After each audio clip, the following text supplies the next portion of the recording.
pinaka main na layunin na ginawa natin ito is for them para malaman kung paano ba mag-recycle at paano i-segregate na maayos sa mga basura. And also, ito yung showcase din nila yung creativity nila dito since yung basurang gagamitin natin, yung basurahan na gagamitin natin is customized. So, magpe-paint sila doon sa basurahan.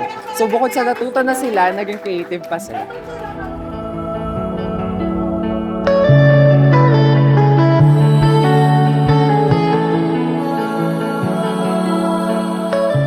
Proyektong ito ay nakakatulong sa kabataan sa bayanan sa pag-instill ng kanilang values and morals sa pagtapon sa tamang basurahan.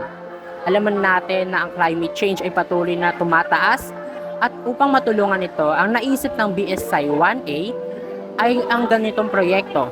Ang gagawin namin is gagawa kami ng basurahan at ituturo sa bata kung anong non-biodegradable at biodegradable para sa susunod na panahon ay matulungan din nila ang ibang kabataan. Ayun lamang po.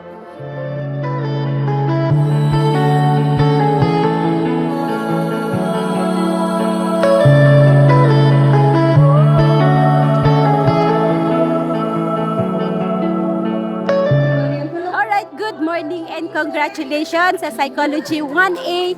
Ang kahalagahan ng community immersion, mga anak, ay una, that we may be able to have the impact sa community katulad ng ginagawa nyo ngayon.